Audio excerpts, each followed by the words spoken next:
Ada tempat yang tidak pernah tercatat di peta, bukan karena terlupakan, tetapi karena sengaja disembunyikan. Di bawah hutan yang sunyinya tidak wajar, terdapat sebuah tambang tua. Tambang yang ditutup bukan karena habis digali, melainkan karena apa yang ditemukan di dalamnya. Puluhan tahun lalu, manusia mencoba menciptakan sesuatu, bukan untuk menyelamatkan dunia, tetapi untuk menguasainya. Dan ketika eksperimen itu gagal, mereka tidak menghancurkannya, mereka menguburnya bersama orang-orang yang mengetahui kebenarannya. Sebelum cerita ini berlanjut, jika kamu menyukai kisah horor seperti ini, tekan tombol like dan subscribe channel ini agar kamu tidak ketinggalan cerita-cerita terlarang berikutnya. Karena tidak semua rahasia boleh dibiarkan terkubur selamanya. Sekarang, gunakan headset, matikan lampu, dan pastikan kamu tidak sendirian. Karena setelah ini, tidak semua yang masuk ke dalam tambang akan keluar sebagai manusia. Di jantung hutan yang tak pernah benar-benar tersentuh matahari, berdiri sebuah bukit batu yang sudah lama dihindari penduduk sekitar. Mereka menyebutnya Bukit Hitam, bukan karena warnanya, tapi karena apapun yang masuk ke perut bukit itu seringkali tak kembali dengan utuh. Puluhan tahun lalu, pada masa perang yang tak pernah dicatat dengan jujur dalam buku sejarah, sebuah tambang rahasia digali di sana. Bukan untuk emas, bukan untuk batu bara, melainkan untuk sesuatu yang dianggap lebih berharga daripada nyawa manusia. Kini, hutan itu sunyi, terlalu sunyi. Tak ada burung, tak ada serangga. Seolah alam sendiri menahan napas. Sebuah tim kecil tiba menjelang senja. 6 orang. Mereka bukan tentara. Mereka bukan pula penambang. Mereka adalah pemburu rahasia, artefak, dokumen, dan sisa-sisa eksperimen yang konon masih tersembunyi di dalam tambang itu. Pemimpin mereka percaya satu hal. Apapun yang tertinggal di sana bisa mengubah hidup mereka selamanya. Pintu masuk tambang tampak seperti luka lama di tubuh bumi. Rel karat menjulur masuk ke kegelapan.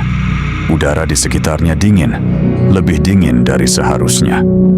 Saat langkah pertama diambil ke dalam lorong, suara dunia luar langsung terputus, digantikan oleh goma napas sendiri dan tetesan air yang jatuh dengan irama tak wajar. Dinding tambang penuh goresan, bukan bekas alat, melainkan bekas kuku. Semakin ke dalam, lampu senter mulai berkedip. Bukan karena baterai, tapi karena sesuatu di udara. Mereka menemukan ruang pertama. Ruang besar dengan meja logam, kursi-kursi berikat sabuk, dan noda gelap yang telah mengering puluhan tahun, tapi baunya masih segar. Di dinding tertulis angka-angka eksperimen. Subjek 01 hingga 48. Tak satu pun diberi nama. Rekaman tua diputar, suara statis, lalu suara manusia. Transformasi belum stabil. Subjek menunjukkan agresi ekstrem. Jangan matikan mereka, pelajari. Di lorong berikutnya mereka mulai merasa diawasi, bukan dari depan, bukan dari belakang, melainkan dari dinding. Ada suara gesekan, pelan, seperti sesuatu merangkak di balik batu. Salah satu anggota tim menghilang saat mereka berbelok. Tak ada teriakan, tak ada suara jatuh, hanya jejak sepatu yang berhenti tiba-tiba. Mereka mencoba kembali. Lorongnya berubah. Tambang itu tidak statis. Ia hidup.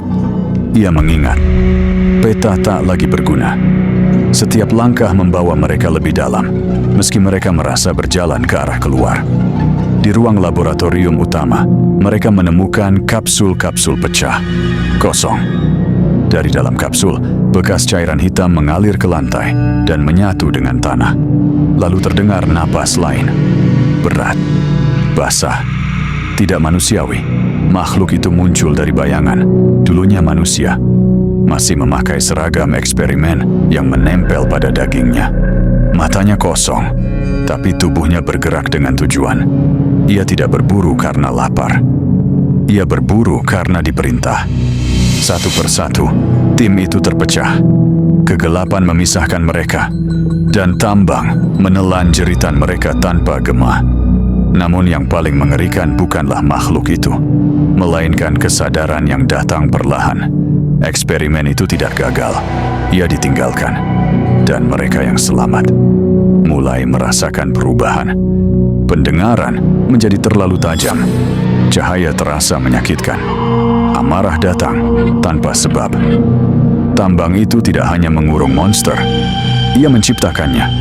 Di ruang terdalam, jantung tambang berdenyut. Mesin tua masih menyala. Menjaga sesuatu tetap hidup. Sebuah keputusan harus dibuat. Membawa rahasia itu keluar, atau menguburnya selamanya bersama diri mereka sendiri. Ledakan mengguncang perut bumi. Lorong runtuh. Debu dan api menyapu segalanya. Saat fajar tiba, hutan kembali sunyi. Tak ada yang keluar dari Bukit Hitam. Namun berbulan-bulan kemudian, penduduk desa mulai mendengar suara dari bawah tanah. Ketukan pelan, teratur, seperti seseorang mencoba keluar.